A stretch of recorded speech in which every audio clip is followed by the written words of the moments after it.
My titanium iPhone 15 Pro Max has had a very long, tired day, and it's not over yet. If we're going to get the lowdown on Apple's newest titanium smartphone, this first day of my iPhone's life will also need to be his last day.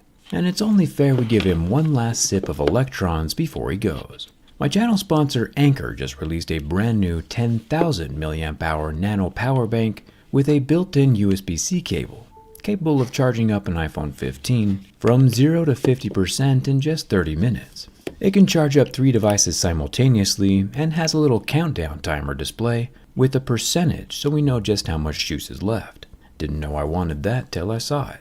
If you're looking for an even smaller nano bank, this guy's got a bi-directional charger that both recharges itself and charges other devices with the same little flippy port that's long enough to reach up through a protective case. And it still has enough capacity inside to fully charge up even the biggest iPhone.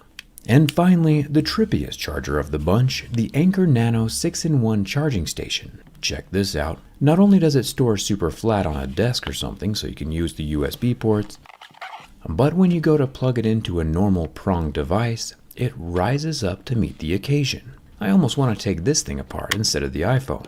The Anker Nano 6-in-1 is great for traveling since it's small when you don't need it and big when you do. Anker's been charging up all of my personal phones for the last 3 years, and you can check out all the chargers and their colors with the link in the description. Now, it's officially time to say goodbye to our iPhone 15 Pro Max. Farewell, my friend.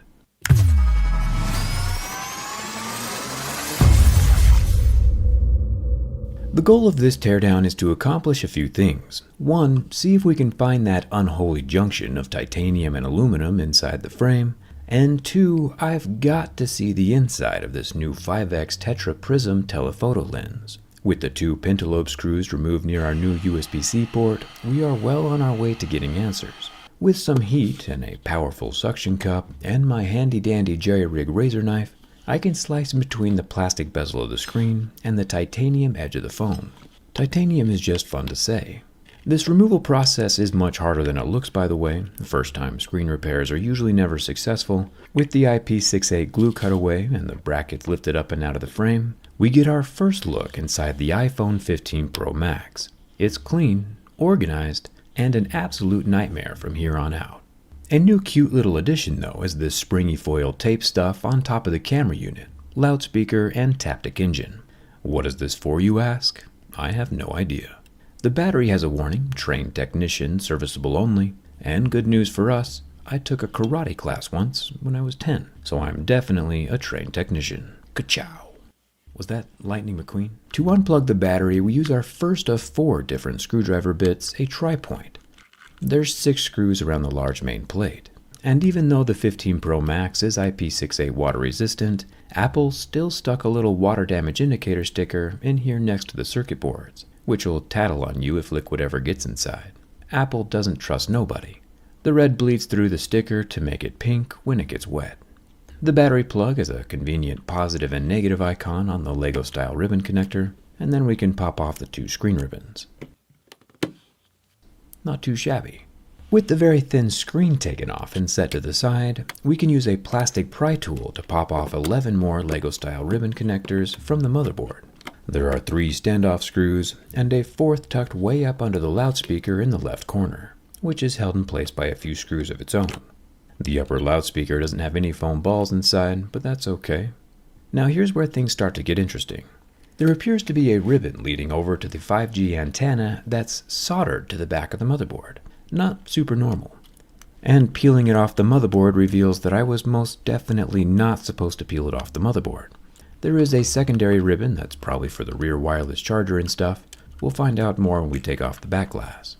It's crazy that this little guy, this tiny little singular stacked motherboard, is the entirety of the iPhone 15 Pro experience.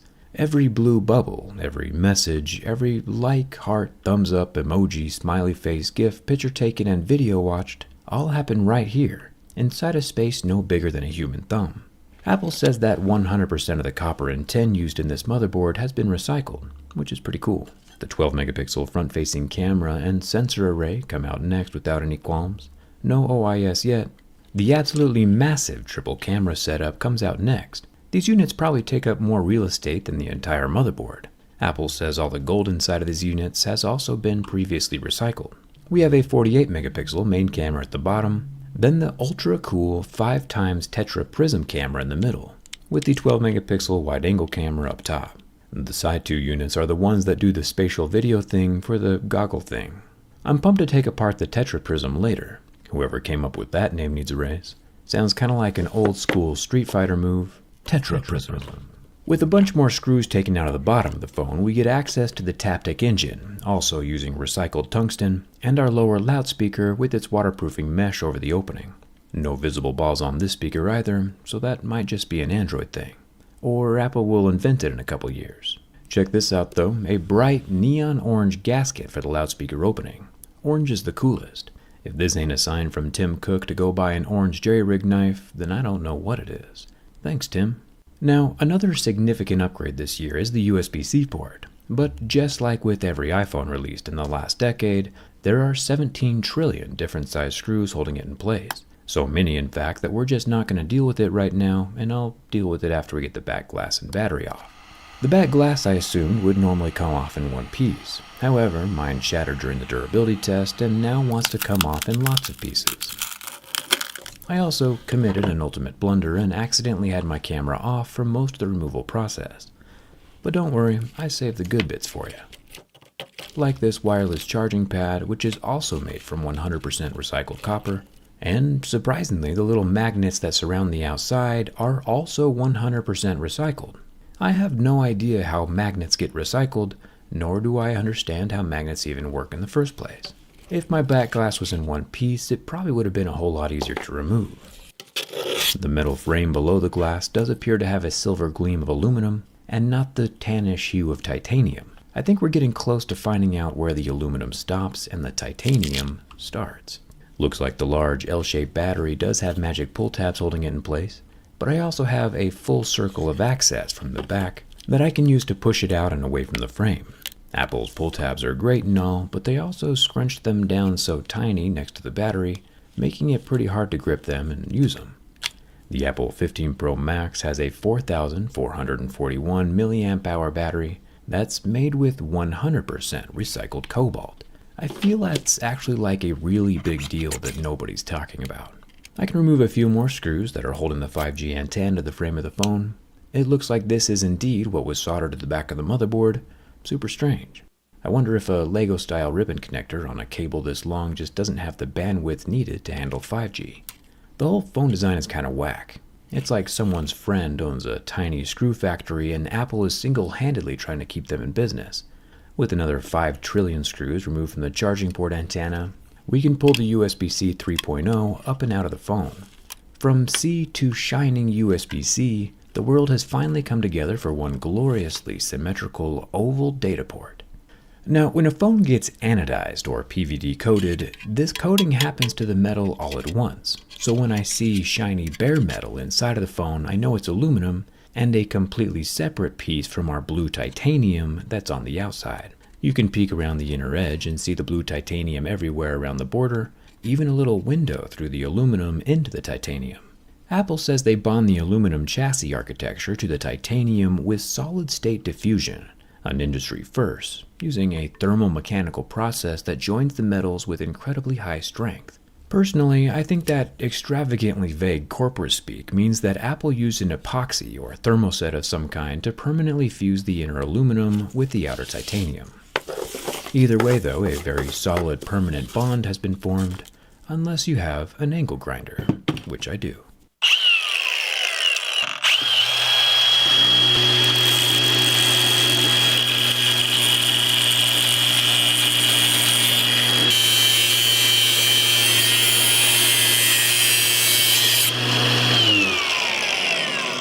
No bond survives an angle grinder. To get an adequate cross-section though, we need to cut the frame completely in half.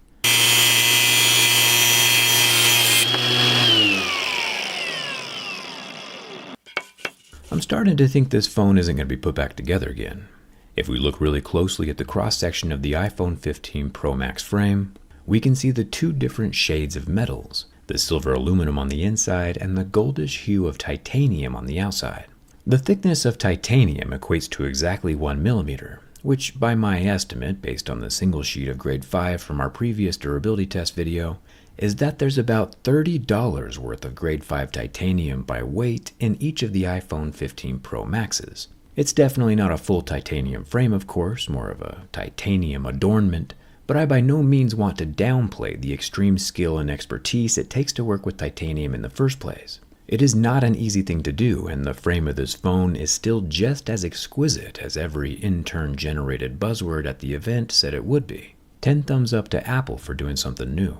Speaking of something new, let's spend our last few minutes together finding the 5X Tetraprism. None of the camera units have external optical image stabilization. Apple's using sensor shift stabilization on both the main camera and the Tetraprism.